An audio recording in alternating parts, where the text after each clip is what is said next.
adalah waktu dan ruang. Jadi sebelum ada benda-benda makhluk apapun, yang pertama diciptakan oleh Allah adalah waktu dan ruang. Dalam filsafat disebut waktu absolut dan ruang absolut. Setelah ada waktu dan ruang, barulah diciptakan makhluk-makhluk itu. Termasuk benda-benda angkasa. Justru yang terakhir itu adalah manusia. Jadi waktu itu diciptakan oleh Allah. Manusia yang menghitungnya. Memenggal-menggalnya menjadi hari, menjadi bulan, menjadi tahun, menjadi jam, menit, detik. Cuma susah dibagi lagi detik itu.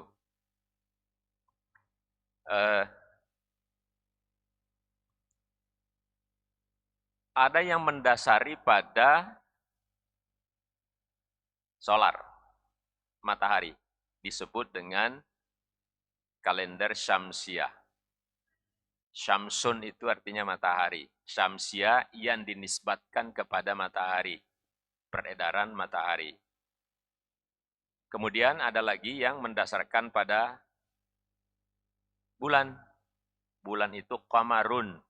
Nah, qamar. Atau disebut kalender lunar. Jadi ada kalender solar, ada kalender lunar. Kalender yang kita gunakan hari ini umumnya ada dua, kita di Indonesia, kalender solar atau yang disebut juga kalender Gregorian, dan itu sebetulnya sudah ada sebelum Masehi. Dari mana kita mengetahui penyempurnaannya terus berlangsung sampai yang kita dapati hari ini? Jadi kalender Syamsiah itu misalnya begini, mungkin ada orang yang bertanya, kenapa sih itu bulan Juli dengan Agustus kok berderet-deret 31 hari? Itu gara-garanya karena Kaisar Agustus itu tidak mau kalah dengan pendahulunya, Kaisar Julius. Itu 31 hari, maka dia minta juga sebagai penguasa, raja, saya mau 31 hari juga. Itu sebabnya bulan Agustus itu 31 hari. Dari mana diambil mencukupkannya? Diambillah bulan Februari itu satu, maka Februari itu kurang satu. Dibawa ke Agustus itu karena Kaisar Agustus yang menghendaki seperti itu. Begitu juga hadirin yang mulia, perubahan-perubahan yang terjadi itu sebelum 1925, pergantian tanggal Masehi itu. Karena tanggalnya sebenarnya sudah ada, tahunnya saja yang dihitung persis dengan kelahiran Nabi Isa itu, meskipun nanti dihitung ternyata tidak persis. Jadi 1925, sebelum 1925 itu pergantian kalender itu di siang hari, jam 12 siang. Nanti boleh lihat sejarahnya. Ketika matahari persis berada di atas desa Greenwich yang ada di Inggris, London. Bukan kesepakatan saja. Jadi jam 12 siang itu berganti tanggal. Tapi setelah 1925, mulai dari tahun 1925, diubah. Ketika matahari berada di bawah, persis di bawah desa Greenwich, yang disebut dengan waktu GMT. Nah, sampai hari ini masih disepakati bergantinya hari itu, tanggal itu pada jam 00 dini hari. Jadi perubahan-perubahan itu sebetulnya terus berlangsung sampai kita mendapatkan hari ini seperti yang kita ikuti. Nah, kalender Hijriah, Bapak Ibu, kalau nama-nama bulannya juga sudah ada itu sebelumnya. Jadi sebelum Umar bin Khattab menetapkan tanggal tahun baru Hijrah,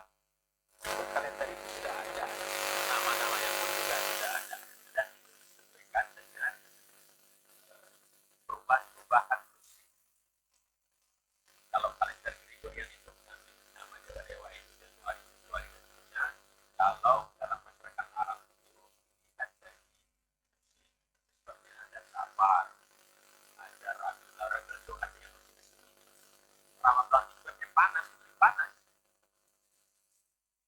Nah, di zaman dahulu sebelum ditetapkan oleh Umar bin Khattab sebelum ayat nanti kita lihat ayat Taubah itu kalender berdasarkan lunar.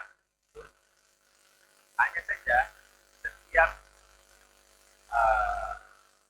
tahun itu dalam 3 tahun itu ditambah oleh masyarakat Arab. Bulan itu menjadi bulan 17, dan harganya 13, bulan 13. Karena Bapak Ibu, perbedaan antara solar dan lunar itu setiap 100 tahun itu bertambah menjadi 3 tahun. Setiap tahun itu maju 2000. 1 tahun pada 3 tahun.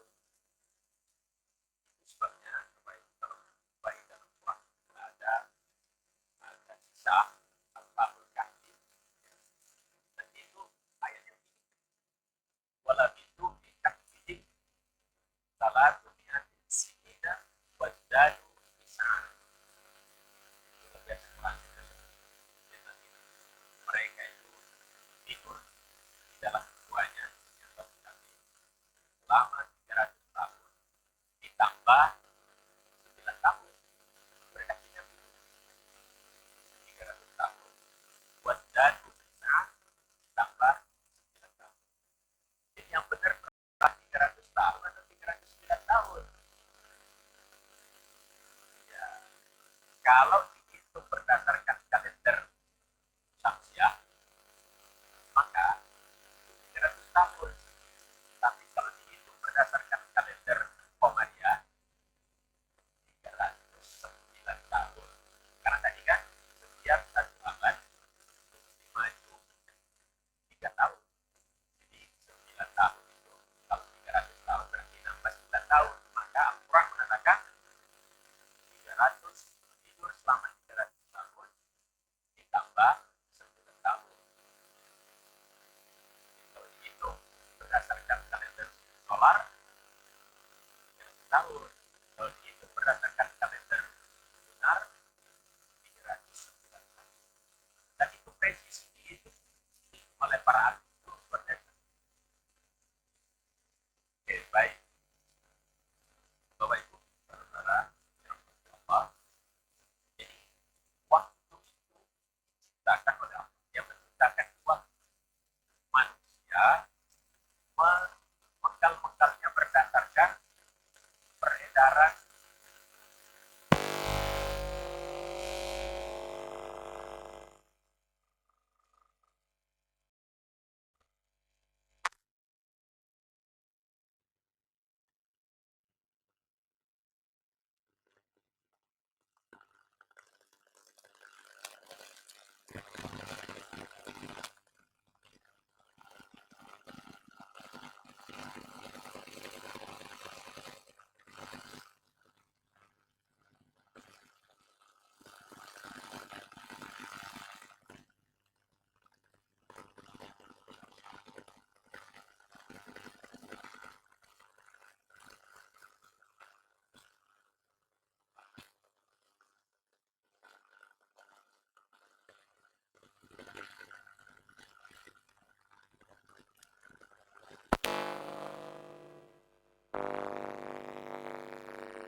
kelahiran disesuaikan dengan peristiwa yang terjadi pada saat itu.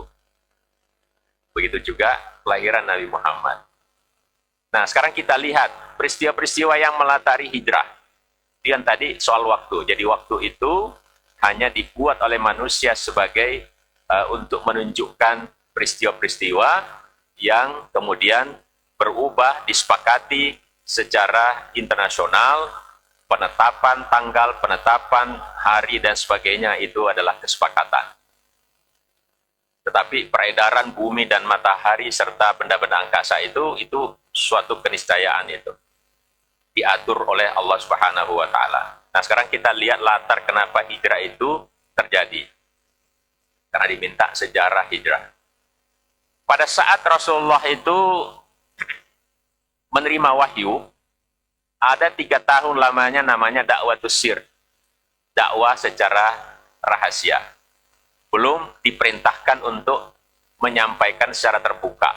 3 tahun lamanya. Setelah 3 tahun, lalu turun ayat, wa anzir ashiratakal aqrabin. Peringatkan, beritahu keluarga-keluargamu yang terdekat. Dan kemudian nanti masyarakat. Maka dakwah pada saat itu alaniyah, terang-terangan. Pada saat terang-terangan itu, orang-orang musyrik Mekah, terutama pejabat-pejabat tidak senang. Biasanya itu orang suka kemapanan. Kalau sudah mapan, nggak mau berubah. Di mana saja. Orang-orang kalau menikmati kemapanan, dia tidak mau berubah. Pemuka-pemuka Quraisy yang mapan pada saat itu dari ekonomi, status sosial dan sebagainya tidak suka dengan agama baru yang dibawa oleh Muhammad. Maka pemimpin-pemimpin Quraisy itu melakukan embargo, pemboikotan. Dirinya mulia, ini luar biasa. Jadi bukan hanya negara-negara raksasa hari ini yang suka embargo ya, itu sejak dari dulu sudah ada itu. Apa embargonya itu? Ada 3. Jadi diumumkan itu di masyarakat kota Mekah itu, ditempel di Ka'bah itu. Ka'bah itu masih dikuasai mereka. Ka'bah itu mereka sudah tawaf juga. Jadi kan kita sudah paham bahwa Ka'bah itu tempat suci itu, ya, tempat Ka'bah itu sudah digunakan manusia sejak pertama, sejak Adam itu sudah tawaf di situ. Cuma masih kosong. Ketika Nabiullah Nuh alaihissalam hadir, diminta naruh batu. Nah, ada tumpukan batu di situ. Pada saat terjadi banjir besar, boleh jadi tsunami pertama, itu batunya hilang semua, bergeser dia. Sehingga Nabi Ibrahim yang datang sesudah itu diminta untuk membangun Ka'bah. Jadi kalau tempatnya sendiri sudah ada tempat suci itu, inna awwala baiti wudi'a lin-nasi lalladzi bi Bakkah mubarakan wa hudan lil-'alamin. Itu sudah ada itu. Nah, termasuk umat-umat yang ini kan Nabi Ismail. Nah, jadi kan Ibrahim punya anak 2, Ishak, Ismail. Ismail nanti keturunan kesekian lahir Muhammad. Kalau yang Ishak, Yakub, Yusuf dan seterusnya. Yang ini itu siap biasa melakukan tawaf di situ. Hanya saja pada saat masyarakat Arab, karena kebiasaannya mabuk, minum khamr itu, sambil tawaf, sambil minum arak juga, memegang botol satu tangan itu. Campur baur. Dan di situ ada patung-patung. Itu sebabnya Nabi ketika pertama itu menghadap ke Baitul Maqdis. Kenapa tidak menghadap ke Ka'bah? Karena di saat itu masih kotor dengan patung-patung. Kalau Nabi menghadap ke sana, nanti orang Arab mengatakan, oh Muhammad ternyata menyembah patung kita. Maka diperintahkan menghadap ke Baitul Maqdis terlebih dahulu. Oke, baik. Selama 3 tahun di boikot tadi, isi pemboikotannya itu 1. Semua produk masyarakat kota Mekah tidak boleh dijual kepada orang-orang muslim. Bayangkan Bapak Ibu, sayur mayur, daging, dan sebagainya, buah-buahan, nggak boleh. Kalau ada orang muslim mau beli, Anda muslim? Yes? Naam? Nggak. Sebaliknya, semua produk umat Islam yang dihasilkan tidak boleh dibeli masyarakat kota Mekah. Siapa yang membeli akan dikucilkan. 1. Yang kedua, tidak boleh ada hubungan pernikahan antara masyarakat kota Mekah dengan orang-orang yang menerima ajaran Muhammad. Yang ketiga, tidak boleh bersosialisasi, bahkan bertamu kepada orang muslim. Begitu sebaliknya ditulis di dinding Ka'bah itu dan dilihat semua orang. Itu 3 tahun, Bapak Ibu, lamanya embargo itu. Ada yang sangat benci, itu istrinya Abu Lahab. Abu Lahab itu kan paman Nabi yang kita tahu. Tapi selain sebagai paman, Abu Lahab itu besan juga dari Nabi. Jadi sebelum Nabi menerima wahyu, ini besanan nih. Bahkan ada 2 anaknya Abu Lahab, namanya Utbah dan Utaibah, itu menikah dengan putri Rasulullah, yang kemudian nanti dipersunting oleh Utsman bin Affan.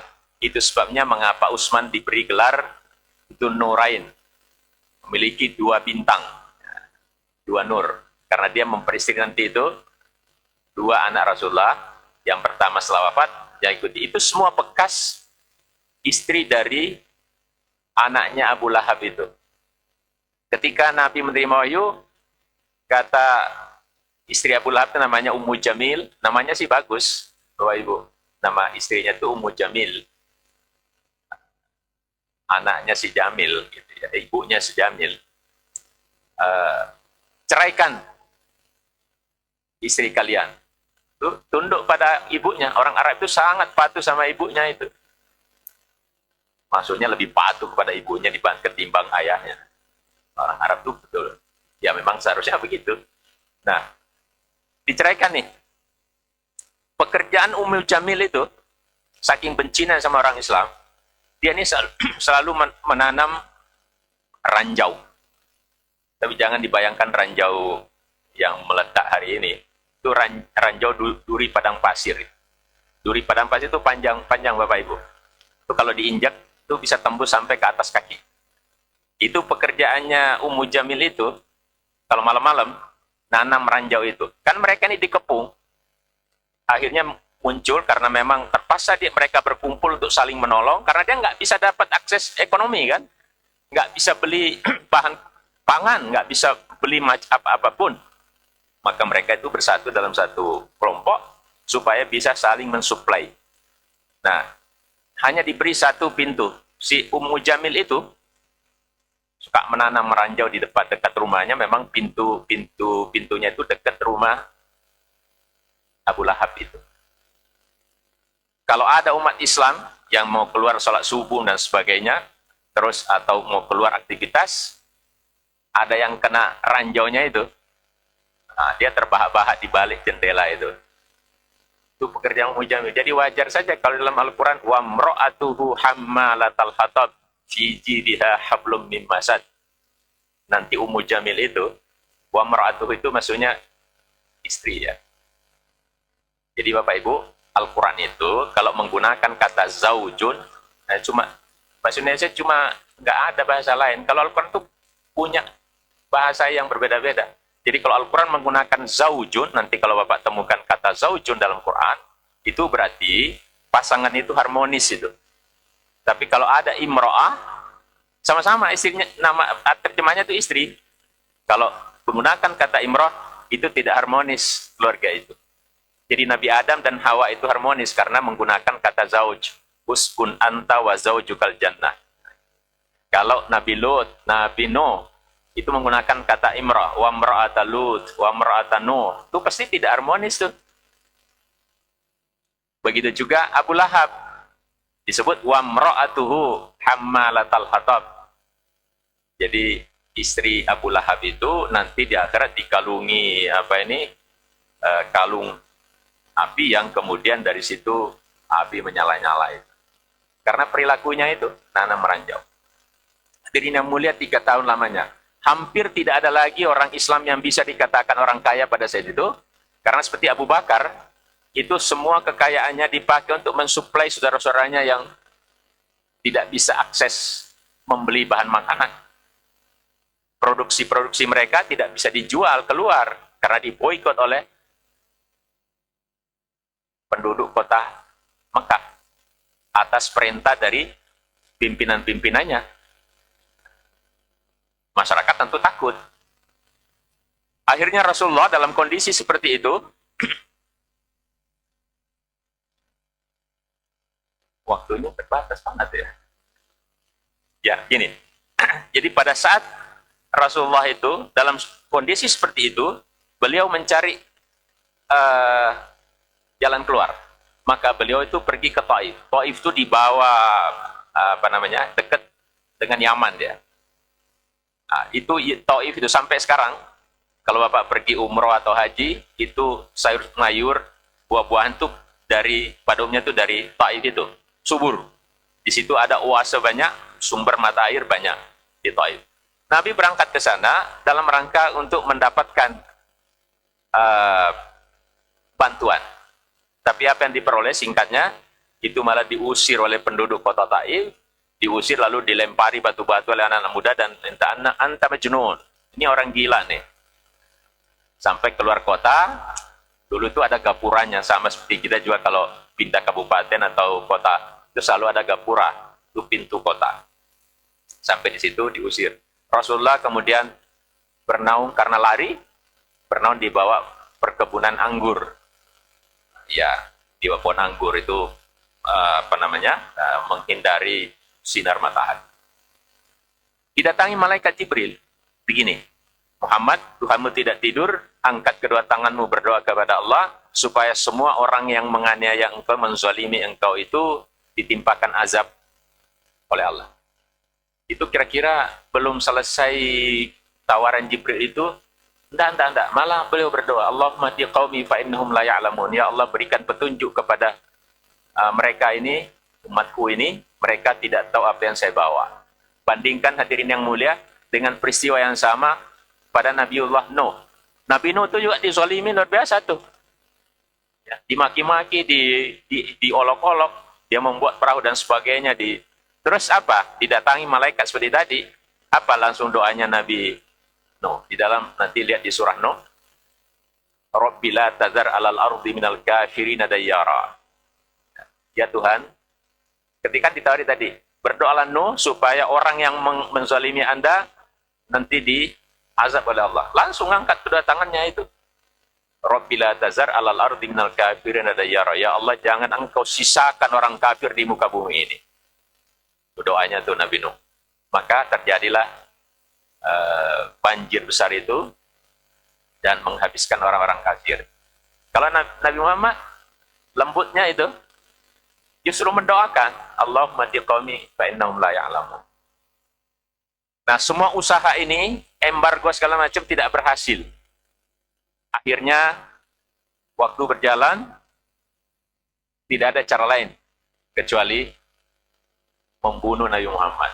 Sudah ditawari macam-macam, nggak ada yang mempan. Diboikot, nggak mempan.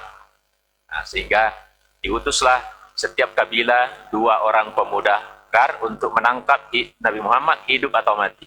Dan ini ceritanya kita sudah tahu. Ketika beliau tidur di rumah Abu Thalib, kebetulan malam itu beliau pindah, kemudian yang tidur di kamarnya itu adalah Sayyidina Ali karramallahu wajhah, ya. Ini juga istilahnya Bapak Ibu tolong dibetulkan. Selama ini Ali karramallahu wajhah, kenapa disebut Allah memuliakan wajahnya? Itu pada umumnya masyarakat mengatakan karena dia tidak pernah melihat alat kelaminnya. Tapi tidak begitu. Gak mungkinlah seorang manusia tidak pernah lihat alat kelaminnya. Yang dimaksud karramallahu wajhah, Allah memuliakan wajahnya karena Sayyidina Ali itu tidak pernah penyembah berhala dia. Allah memuliakan wajahnya. Kalau yang lain-lain itu Abu Bakar, Umar, itu udah dengkotnya tuh penyembah berhala itu. Kalau Ali karena sejak kecil sudah bertemu dengan Nabi, dia tidak pernah menjadi penyembah berhala. Maka Allah maka istilahnya itu karramallahu wajhah. Nah, ketika dia ada di situ, kemudian dia keluar, itu peristiwa itu terjadi.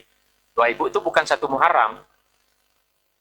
Itu terjadi pada bulan Safar. Tanggal 26 Safar. Tanggal 26 Safar, beliau keluar.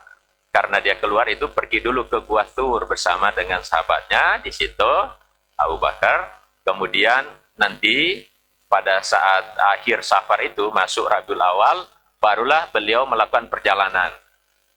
Tanggal 10 Rabiul Awal itu sudah sampai di Masjid Kuba.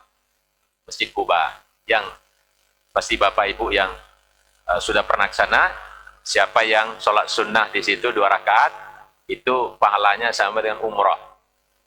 Itulah masjid yang pertama dibangun dari Rasulullah. Di situ perbedaan antara kita dengan Rasulullah. Rasulullah ketika dia berada, saya tahu yang pertama dulu masjid. Bukan di mana saya tinggal. Nah, tanya Ustaz, nanti kita bangun masjid di sini. Maka berdirilah Masjid Kuba itu adalah masjid pertama yang dibangun oleh Rasulullah dalam Masjid Kuba itu. Meskipun pada saat itu tentu masih dinding-dindingnya pelepah-pelepah kurma saja. Baru tanggal 12 Rabiul Awal itu sampai di kota Madinah. Sebelum sampai masuk Madinah, berada di luar kota Madinah sebelum masuk itu hari Jumat. Jadi dari Masjid Kuba itu berangkat pagi-pagi sampai di dekat kota Madinah itu sekarang ada Masjid Jumat namanya. Disitulah Rasulullah pertama kali melaksanakan sholat Jumat bersama dengan masyarakat setempat. Ketika Rasulullah berada di situ, dia menancapkan tongkatnya. Disitulah dia berpegang pada saat dia khutbah. Dan kalau Bapak Ibu lihat masjid-masjid ada yang mesti pakai tongkat, nah dia nisbahkan ke sana. Karena Nabi pada saat khutbah pertama itu memegang tongkat itu. Kalau ada runcing-runcingnya itu berasal pada masa perang antara Ali dan Muawiyah. Karena masjid, mimbar itu dipakai sebagai ajang politik. Jadi kalau sekarang ini suka dijadikan itu, dari dulu juga ada yang melaksanakan seperti itu. Kenapa biasa orang menetapkan 40 orang itu? Karena yang sholat Jumat pada hari itu, kata Nabi, berapa anda kalian yang sholat berjamaah di sini? 40 Rasul. Nah itulah Imam Syafi'i menetapkan bahwa sholat Jumat harus 40 orang. Tapi kalau mazhab yang lain, 3 yang tidak mengharuskan 40 itu. Jadi itu sejarahnya pertama sholat Jumat. Nah hadirin yang mulia, jadi peristiwa hijrah itu tidak persis tanggal 1 Muharram. Hanya saja karena permulaan bulan itu adalah Muharram, kan tadi sudah disebutkan, ada 12 bulan dalam Quran itu, Muharram sampai dengan, nah di ayatnya mengatakan, wa minha arba'atun hurum, dan di antara yang 12 itu, ada 4 yang suci ya. Jadi haram itu sebenarnya artinya suci Bapak Ibu ya. Loh, kenapa ini babi haram, ini haram? Maksudnya itu begini, Anda sebagai Muslim terlalu suci diri Anda untuk memakan seperti itu. Maka disebut dia haram. Takbiratul ihram, tanah haram, tanah suci. Jadi ma itu satu maknanya adalah suci. Ini khomer, haram. Maksudnya sebagai Muslim terlalu suci saya untuk minum itu. Maka disebutlah dia haram. Makanya takbiratul ihram. Orang yang berpakaian ihram tidak boleh melakukan ini karena dia kondisi yang misalnya sedang ihram. Orangnya disebut muhrim. Jadi jangan lagi Bapak Ibu menyatakan kepada anaknya atau saudara adik kandungnya mengatakan ini muhrim saya. Itu muhrim itu orang yang berpakaian ihram. Jadi apa? Mahram yang benar. Ini mahram saya. Mahram itu orang yang tidak boleh ada terlalu suci untuk dia ada hubungan pernikahan. Baik. Nah, oleh karena itu, Muharram, Safar, 4 diantaranya hurum. Kenapa 4 itu? Zulqaidah, Dzulhijjah, Muharram. Dan satu lagi Rajab. Karena 3 bulan ini, sejak dari Nabi sebelumnya juga, itu orang-orang melakukan haji. Jadi haji itu bukan dari Islam saja, itu sejak dari dulu. Ya. Jadi kalau Zulkaidah, Zulhijjah, Muharram, karena perjalanan itu menggunakan onta atau jalan kaki, itu perjalanan itu panjang. Maka sebulan lamanya mereka berjalan pergi, lalu melaksanakan ibadah, nanti sebulan lagi pulang. Muharram itu baru balik. Saya kira Bapak Ibu kalau dulu orang tuanya atau neneknya, kakeknya dulu berangkat ke Mekah itu bisa 3 bulan tuh. Naik kapal laut. Ya, ini naik onta. Kenapa Rajab? Rajab itu ada mereka biasa melakukan umroh. Umroh itu sebentar karena mereka setelah selesai tidak ada mabit, Musdalifah, Mina dan sebagainya. Nah, dia cepat. Jadi 1 bulan saja diberi waktu. Maka orang-orang sebelum Muhammad datang itu 4 ini memang sudah disebut benar tidak boleh berperang karena pekerjaan sehari-hari orang Arab itu dahulu memang berperang. Jadi berperang itu profesi. Karena dari berperang itu dia bisa mendapatkan penghasilan, dia bisa menyita semua hewannya dan menyita keluarga orang-orang istrinya. Kalau diambil tuh perang siapa yang kalah semuanya diambil oleh yang menang. Itu yang disebut pampasan perang. Oke, baik. Itu ini terlalu panjang saya cerita tentang hijrah ya. Jadi hijrah itu Rasul dan itulah merupakan tonggak ketika Rasul berada di Madinah dan Bapak Ibu itu tidak serta-merta langsung Nabi itu. Sebelumnya sudah ada pendahulu-pendahulu yang datang ke sana. Sehingga mengabarkan ada nama Nabi Muhammad. Sehingga penduduk kota Mekah yang dua yang selalu berantem dulu itu etnis ya. Kalau sekarang ini kalau di Amerika itu 2 partai itu, Partai Republik, Partai Demokrat. Nah, itu ada Aus dan Hazraj. Ini nggak pernah berputus itu untuk perang saudara itu. Maka dia berharap ada orang yang bisa mendamaikan itu. Dan hanya Muhammad yang terkenal Al-Amin itu dianggap bisa mendamaikan. Jadi penduduk Mekah, Madinah itu memang sudah menunggu Nabi sehingga diterima dengan baik di Madinah. Nah sekarang, apa sih keistimewaan Muharram itu? Satu disebut dia bulan suci. Suci tadi disebut haram ya. Wa minha arba'atun hurum. Hurum itu jamak dari haram. Ya. Jadi haram ingat suci. Saya mau kemana Pak? Mau ke haram. Nah, itu mau ke suci, tempat suci itu. Ya. Takbiratul ihram, takbir yang mengharamkan segala sesuatu yang bukan pekerjaan sholat. Jadi Muharram suci. Dan di situ ada peristiwa atau memang disunahkan puasa. Ada Tasua, ada Asyura. Asyura ini nanti banyak pembahasannya karena nanti misalnya kaum Syiah, mohon maaf, kaum Syiah itu sangat mengagungkan hari 10 Muharram. Kenapa? Karena 10 Muharram itu adalah hari wafatnya Husain yang terbunuhnya di Karbala itu. Jadi ketika Muawiyah yang menjadi khalifah, mulai dari Muawiyah itu sebabnya mengapa hanya empat sahabat Nabi yang menjadi khalifah itu disebut Khulafaur Rasyidin. Karena yang ini itu dipilih tidak berdasarkan keturunan. Nah setelah Muawiyah berkuasa, dia menunjuk anaknya yang namanya Yazid. Ini putra mahkota. Sebelumnya belum pernah terjadi. Itu dipilih oleh berbeda-beda ini 4 ini. Tapi tidak pernah menunjuk dari langsung anaknya. Muawiyah merasa bahwa ternyata enak juga menjadi khalifah. Dia menunjuk anaknya Yazid. Nah Yazid ini kan punya rival. Karena perjanjiannya waktu terjadi perang antara Ali dan Muawiyah itu, oke, begini, ini kan ini sebut perang Pak ya, disebut fitnatul kubra dalam sejarah. Itu fitnah terbesar karena 2 umat Islam itu berseteru di atas jembatan, mereka perang, namanya perang Siffin. Si kelompok Muawiyah ini hampir kalah. Lalu dia mengangkat Quran itu di tombaknya itu sebagai tanda mau berdamai. Nah, terjadilah namanya tahkim arbitrase 2 kelompok ini, tapi ada satu yang diantaranya licik. Ini pertemuannya itu yang satu dipimpin oleh Abu Musa al-Asy'ari, yang satu lagi ini jenderal nih satunya. Jadi masing-masing sepakat kita harus memakzulkan dua-duanya. Kita harus makzulkan Ali dan juga Muawiyah. Tapi ternyata terjadi chaos pada saat itu.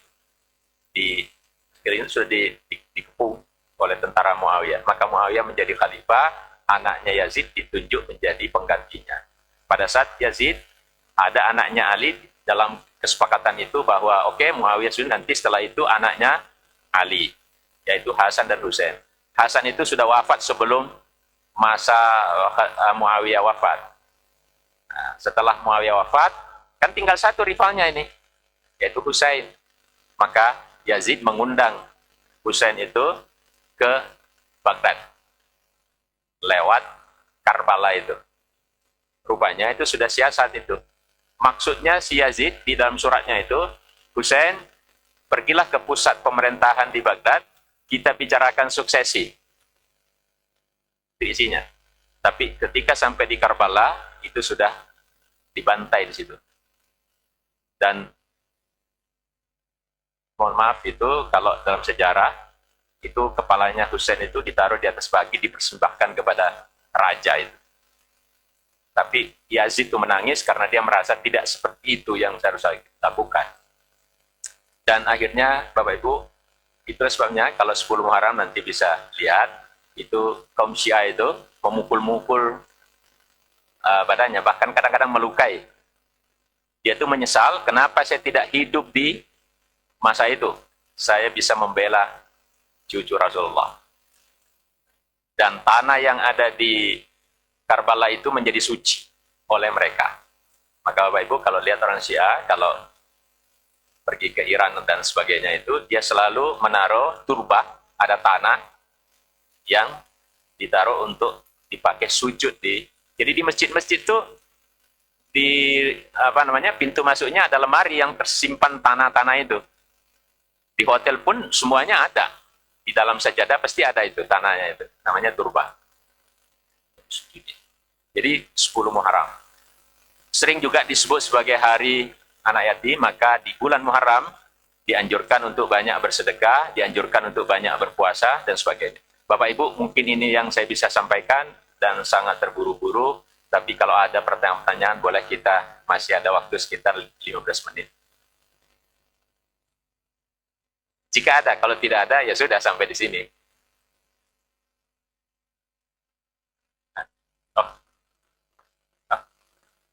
Oke, baik. Rupanya pelantang suara, ini namanya pelantang suara Pak. Itu mic itu bahasa Indonesianya pelantang suara, bermasalah sehingga mungkin tidak bisa terdengar. Dan kira-kira begini Bapak Ibu, memang peristiwa hijrah itu tidak persis 1 Muharram, yang dihitung adalah tahunnya, kalau bulannya sudah ada sebelumnya. Ya. Nah, hijrah itu apakah kita harus hijrah sebagai uswatun hasanah kepada Rasulullah? Tidak. Rasulullah mengatakan, la hijrata ba'dal fath. Tidak ada lagi hijrah yang sebagaimana hijratul Rasul setelah pembukaan kota Mekah. Pembebasan kota Mekah. Ada 2 makna hijrah itu. Satu hijrah hissiyah, hijrah materi. Maksudnya pindah tadi secara fisik. Tapi ada juga yang disebut hijrah ma'nawiyah. Hijrah ma'nawiyah lah untuk kita. Maka Rasulullah mengatakan, al-muhajiru man hajara manahallahu an. Orang yang berhijrah itu adalah orang yang meninggalkan perbuatan buruk kepada perbuatan baik. Itu yang disebut hijrah. So, ada juga saudara-saudara kita yang hari ini yang memaknai hijrah itu harus persis fisik. Saya ada kawan saya, mohon maaf, dia berangkat juga tengah malam, Pak. Pindah itu. Dia jual rumahnya, malam-malam tidak ada yang tahu. Dia pergi ke tempat lain justru ngontrak. Kenapa? Uswatun hasanah kepada Nabi. Jadi berangkat tidak ada yang tahu tetangganya, langsung pindah ke tempat lain. Dan sampai sekarang, mohon maaf, hidupnya morat-marit itu. Karena rumahnya sudah dijual dan sebagainya, harus ngontrak hanya gara itu. Padahal di dalam Islam tidak seperti itu, karena ada disebut hijratun maknawiyah, dan disebutkan oleh Rasul, hijrah itu adalah meninggalkan yang dilarang oleh Allah kepada yang tidak dilarang, meninggalkan yang masih kurang baik kepada yang baik. Itu yang disebut hijrah maknawiyah yang dimaknai pada hari ini. Bahwa umat Nabi Muhammad, kalau kita mau mengikuti teladan Rasulullah hijrah, maka hijrahnya kita adalah hijrah dari perbuatan yang kurang baik kepada yang baik. Itulah hijrah ma'nawiyah. Hadirin yang mulia, tentu perjalanan sejarah ini banyak sekali, dan kita mungkin suatu saat kita membahas kenapa bisa berbeda-beda hanya karena begini. Kalau matahari berdasarkan kalender solar itu memang dilihatnya di timur, tapi kalau berdasarkan kalender lunar itu lihatnya di barat, karena barat lebih dulu lihat bulan. Maka kadangkala barat lebih dulu satu Muharramnya atau bulan-bulan yang lainnya dibanding dengan di timur, sehingga sering terjadi perbedaan antar satu wilayah. Nah, saya kira itu, dan tentu kita berusaha bahwa di dalam Al-Quran ada satu ayat, ya ayyuhalladzina amanu taqullaha wal tandur nafsum ma qaddamat lighad. Hendaklah kita mengevaluasi apa yang sudah kita lakukan satu tahun untuk kita perbaiki pada tahun-tahun berikutnya, supaya kita mendapatkan uswatun hasanah hijrah. Jadi orang yang berhijrah adalah orang yang pada tahun sebelumnya kurang baik, dan pada tahun yang akan datang dia berusaha untuk lebih baik. Terima kasih. Kita akhiri dengan doa kafaratul majlis. Subhanakallahumma wa bihamdika asyhadu an la ilaha illa anta astaghfiruka wa atubu ilaik. Terima kasih. Assalamualaikum warahmatullahi wabarakatuh.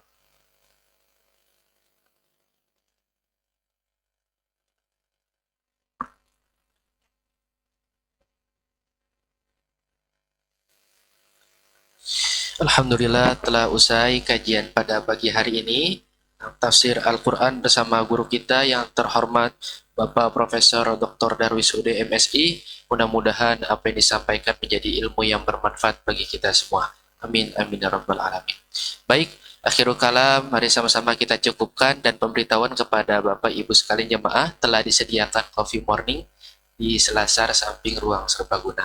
Terima kasih. Wassalamualaikum warahmatullahi wabarakatuh.